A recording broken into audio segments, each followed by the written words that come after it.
कक्षा 12वीं की हिंदी ऑनलाइन कक्षा में आप लोगों का स्वागत है। पिछले वीडियो में हम लोगों ने कबीरदास के पद के अंतर्गत कबीरदास की 4 साखियों को हम लोगों ने पढ़ा था और अब आज की वीडियो में कबीरदास की अगली 3 साखियों के बारे में अध्ययन करेंगे। तो सबसे पहले विद्यार्थियों के मन में साखी शब्द के बारे में प्रश्न उठता होगा कि साखी का क्या अर्थ है। तो साखी का मतलब होता है साक्ष्य। साक्ष्य माने प्रमाण या प्रत्यक्ष ज्ञान। कबीरदास जी भ्रमणशील थे, एक स्थान से दूसरे स्थान पर घूमा करते थे। जो प्रत्यक्ष ज्ञान प्राप्त करते थे, अनुभव प्राप्त करते थे, उनको वह अपने साखियों के माध्यम से अभिव्यक्त करते थे। साखी वस्तुतः एक दोहा छंद ही है। तो आइए हम कबीरदास की अगली साखी के बारे में पढ़ते हैं। जब मैं था तब हरि नहीं, जब मैं था तब हरि नहीं, अब हरि है मैं नहीं। प्रेम गली अति सांकरी, जामे दोन समाए। बहुत कबीरदास जी का ये प्रसिद्ध जो है दोहा छंद है। तो जब मैं था, मैं का अर्थ होता है घमंड। मैं का मतलब घमंड। हरि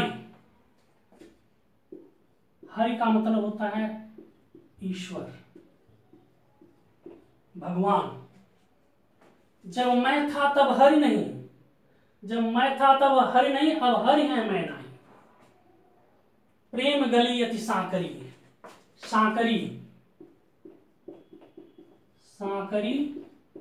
मतलब संकीर्ण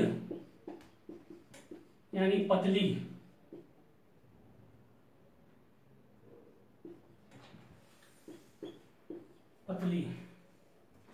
तो शब्दार्थ स्पष्ट हो गया। कबीरदास जी कहते हैं कि जब मैं था यानी मेरे अंदर जब घमंड था, तब हरि नहीं, तब भगवान मेरे अंदर निवास नहीं करते थे। जब मेरे अंदर घमंड का वास था, तब ईश्वर मुझसे कोसों दूर था। अब हरि हैं, अब मेरे अंदर ईश्वरत्व है, भगवान है, मैं नहीं, अब मेरे अंदर घमंड नहीं है। यानी जब घमंड था तो ईश्वर नहीं, अब ईश्वर मेरे अंदर वास करते हैं, ईश्वरत्व मेरे अंदर वास करता है, तो मेरे अंदर घमंड नहीं है। प्रेम गली अति सांकरी, प्रेम की गली बड़ी पतली है, संकीर्ण है। जामे दोन समाए, जिसमें दोनों नहीं रह सकते। दोनों मतलब ईश्वर और घमंड। या तो प्रेम की गली में ईश्वर ही रहेंगे या तो घमंड ही रहेगा।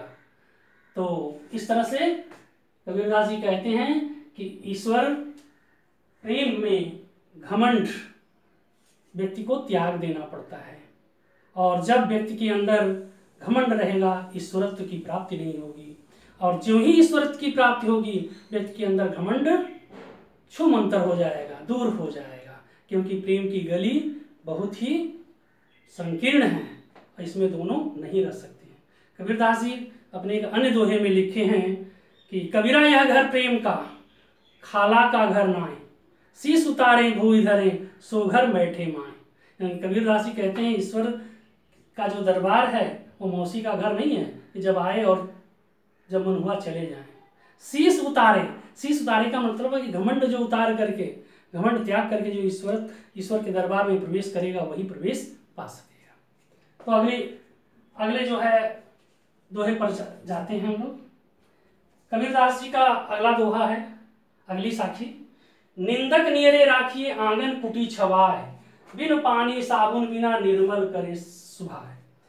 निंदक माने निंदा करने वाला, निंदक माने निंदा करने। नियरे का मतलब है करीब या पास। आंगन कुटी छवाए माने आंगन में कुटी छवाना, कुटी माने घर, कुटी माने घर। बिन पानी साबुन बिना निर्मल करे सुभाए। सुभाए माने स्वभाव, इसका मतलब स्वभाव।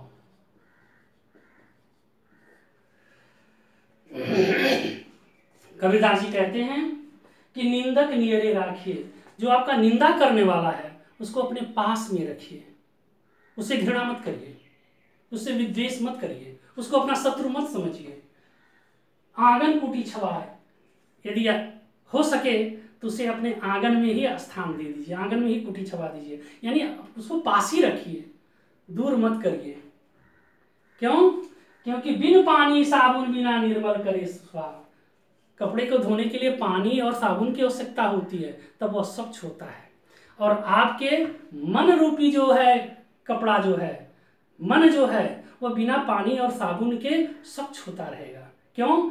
क्योंकि वो निंदक की निंदा का आपको भय रहेगा, जिसके कारण आप जो है ऐसा कार्य नहीं करेंगे जिससे आप निंदा के पात्र बने। इसलिए कबीरदास जी कहते हैं कि निंदक नियरे राखिए, आंगन कुटी छवाए, बिन पानी साबुन बिना निर्मल करे सुभाए। अब हम अगली वीडियो पर जाते हैं।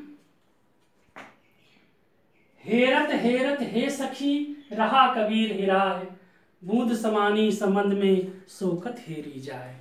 तो कबीरदास जी अपने इस दोहे में कह रहे हैं कि हेरत हेरत, यहाँ हेरना, हेरत हेरत मतलब खोजते खोजते,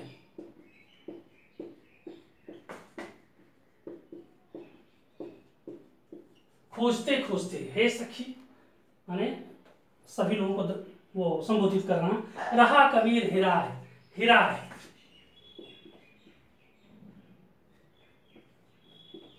हिराय का मतलब है खो जाना,